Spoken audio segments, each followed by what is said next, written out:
Samamu. Inilah Injil suci menurut Santo Lukas. Dimuliakan. Pada suatu ketika selesai mengajar, Yesus diundang seorang Farisi untuk makan di rumahnya. Maka masuklah Yesus di rumah itu, lalu duduk makan. Tetapi orang Farisi itu heran melihat Yesus tidak mencuci tangan sebelum makan. Lalu Tuhan berkata kepadanya, "Hai orang-orang Farisi, kalian membersihkan cawan dan pinggan bagian luar, tetapi bagian dalam dirimu penuh rampasan dan kejahatan. Hai orang-orang bodoh, bukankah yang menjadikan bagian luar, dialah juga yang menjadikan bagian dalam? Maka berikanlah isinya sebagai sedekah, dan semuanya akan menjadi bersih bagimu."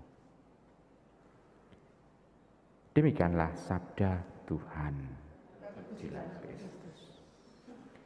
Ibu, Bapak, saudara-saudari yang terkasih dalam Yesus Tuhan, untuk ilustrasi kita bisa melihat begini. Kalau Anda melihat tanda orang menghormati leluhur yang sudah meninggal, seringkali ditandai dengan tanda membangun makamnya, sehingga makam itu kelihatan baik. Tapi yang baik itu bagian luar makamnya atau bagian dalamnya. Yang Anda pentingkan yang mana yang Anda doakan, makamnya atau bagian dalam dari makam itu? Yang kita doakan adalah yang bagian dalam yang dimakamkan di situ kan ya. Yang luar hanya kita sapu, hanya kita bersihkan. Tapi yang kita pentingkan lebih kita menghormati yang dimakamkan di situ, bukan makamnya. Betul? Baik. Sekarang Ibu Bapak, ilustrasi yang lain kita melihat. Kalau kita pergi untuk berobat, mencari rumah sakit yang baik bangunannya, atau pokoknya yang penting rumah sakit. Yang penting rumah sakitnya atau rumah sakit yang baiknya, bangunannya baik. Padahal bangunan sebaik-baiknya rumah sakit itu baik, di dalamnya pasti orang-orang yang sakit. Betul kan ya? Baik. Ibu Bapak sudah terkasih. Demikian juga kita bisa melihat orang-orang Farisi ini di sini yang dihadapi oleh Tuhan Yesus adalah orang yang membuat satu tradisi tersendiri dalam kehidupannya. Tradisi yang macam apa? Ya tradisi makan juga harus semuanya pokoknya harus cuci tangan.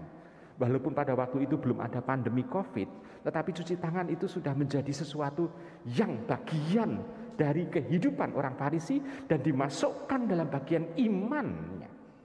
Sehingga orang yang tidak makan dengan mencuci tangan dianggap, oh ini bukan pengikut orang-orang Yahudi, dianggap begitu pendek kata. Karena dalam tradisi mereka, orang Yahudi adalah orang yang kalau makan harus mencuci tangan. Dan Tuhan Yesus nambahi di sana.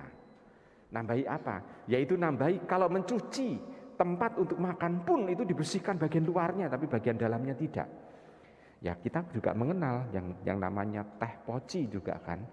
Jadi teh poci juga yang kita bersihkan bagian dalamnya diasai atau bagian luarnya saja yang diasai. Ya, tapi hanya khusus itu saja. Tapi yang lain-lain kan tidak. Karena teh poci memang sengaja dibuat seperti itu supaya tidak kena sabun bagian dalamnya, karena sabun itu tidak akan bisa hilang kalau itu teh poci. Ya. Baik, tetapi untuk orang-orang Yahudi, terutama orang Farisi, di situ dipakai sebagai bagian dari iman mereka, seolah-olah begitu. Sehingga kalau mereka tidak melakukan itu dianggap sebagai sesuatu yang ini bukan tradisi orang Yahudi.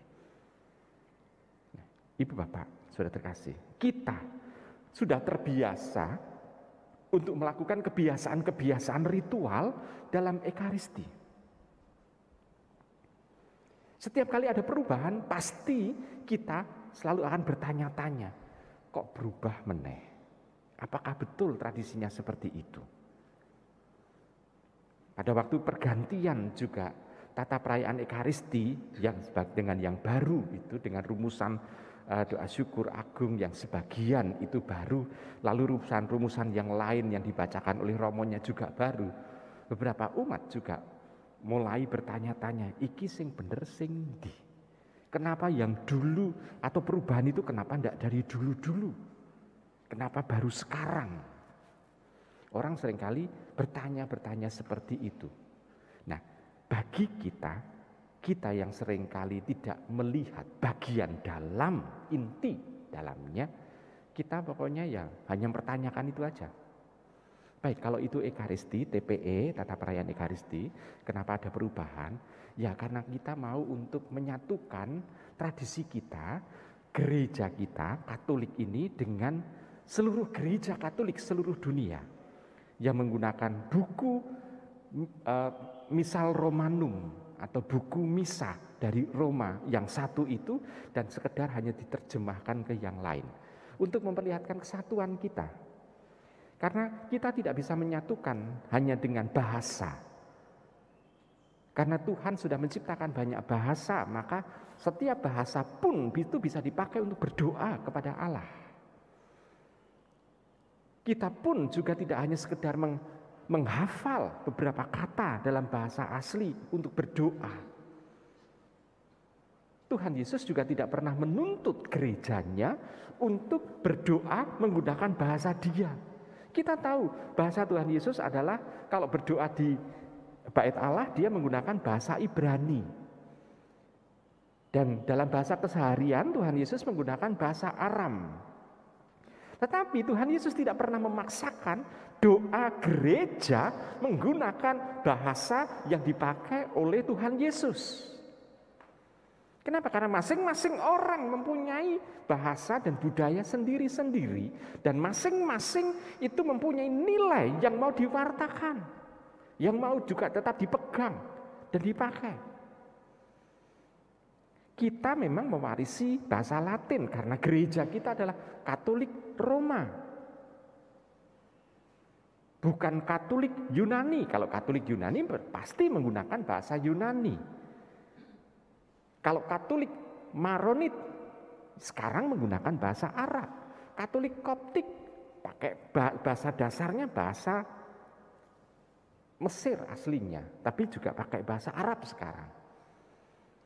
Tradisinya macam-macam, dan semua itu adalah mau untuk meluhurkan Tuhan. Nah, kita mau menyatakan kesatuan kita sebagai gereja Katolik Roma, maka kita menggunakan Misal Romanum yang dari Roma yang menggunakan bahasa Latin itu untuk memperlihatkan kesatuan. Tetapi tidak menghilangkan aspek utama dalam kehidupan kita, yakni berdoa kepada Tuhan sesuai dengan budaya kita masing-masing. Ibu bapak sudah terkasih, karena masing-masing budaya berbeda satu sama lain. Ambil contoh begini. Kalau orang Belanda berbicara dengan orang yang lain, dia menggunakan tradisi, kalau orang itu mendengarkan apa yang diomongkan, mata dari pembicara itu pasti harus ditatap. Jadi orang harus saling menatap. Itu berarti orang itu, yang satu berbicara, yang satu mendengarkan. Tetapi bagi tradisi orang yang ada tinggal di Jawa ini, kalau orang itu berbicara, apalagi yang berbicara itu yang dihormati, maka yang mendengarkan akan menunduk. Menunduk sebagai tanda mendengarkan. Padahal kalau dilakukan kebalikannya, bagi orang Jawa, kalau orang itu justru melihat orang yang berbicara, itu malah dianggap nantang. Maka kita masuk akal kalau romo-romo Belanda dulu itu kalau berbicara memberikan nasihat kepada umatnya, dan umat itu pada waktu diberi nasihat itu malah menunduk, dianggap nantang, karena bagi orang Belanda begitu. Jadi kalau nunduk itu dianggap nantang, tapi kalau melihat justru enggak. Kebalikan dengan orang Jawa persis. Orang Jawa kalau menunduk itu mendengarkan, tapi kalau menatap matanya malah menantang. Jadi masing-masing budaya punya nilai sendiri. Maka Tuhan itu mau mencoba untuk dengan bacaan hari ini, itu mau mengatakan bahwa setiap budaya orang mempunyai nilai sendiri-sendiri dan tidak bisa dipertentangkan. Yang penting adalah esensi atau isi dari apa yang mau diwartakan. Nah, sekarang kita mau mewartakan Tuhan. Tuhan yang macam apa? Ya, Tuhan Yesus yang kita yakini sebagai penebus. Tuhan Yesus yang mewartakan kebaikan. Dan dia mengajak kita untuk bisa melakukan kebaikan-kebaikan itu secara nyata dalam kehidupan di dunia ini dengan baik di tengah masyarakat kita masing-masing. Kita memang berpikir sesuai dengan Alkitabiah kita yang satu di dunia ini, tetapi dalam bertindak kita sesuai dengan apa yang hidup di masyarakat kita masing-masing. Jadi kita tetap memikirkan sesuatu yang mendalam itu sesuai dengan isi kitab suci dan ajaran-ajaran gereja seluruhnya, tetapi kita dalam bertindak kita harus menyesuaikan juga dengan budaya kita. Dan ini seringkali dipakai oleh Romo Mangun yang mengatakan bahwa think globally but act locally. Ya, jadi berpikir itu harus global, tetapi bertindak itu harus sesuai dengan lokal kita, sesuai dengan psikodom kita, situasi, kondisi, dan domisili kita.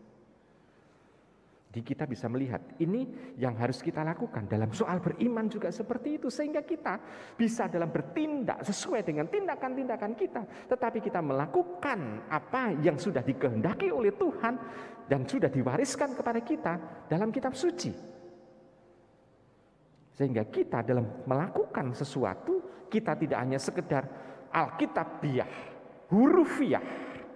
Saya pokoknya yang penting hurufnya seperti ini, maka saya harus melakukan seperti itu.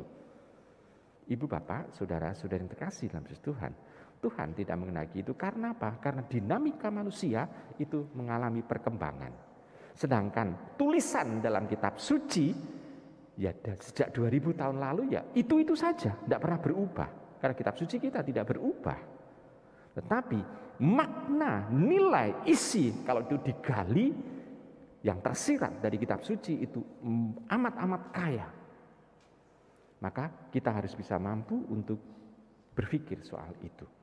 Maka mari kita bersama-sama mencoba untuk melihat bagian inti, yaitu Tuhan menghendaki supaya kita mengalami pertobatan dalam kehidupan ini dan menyelaraskan pikiran kita dan hati kita sesuai dengan kehendak Allah. Selamat merenungkan.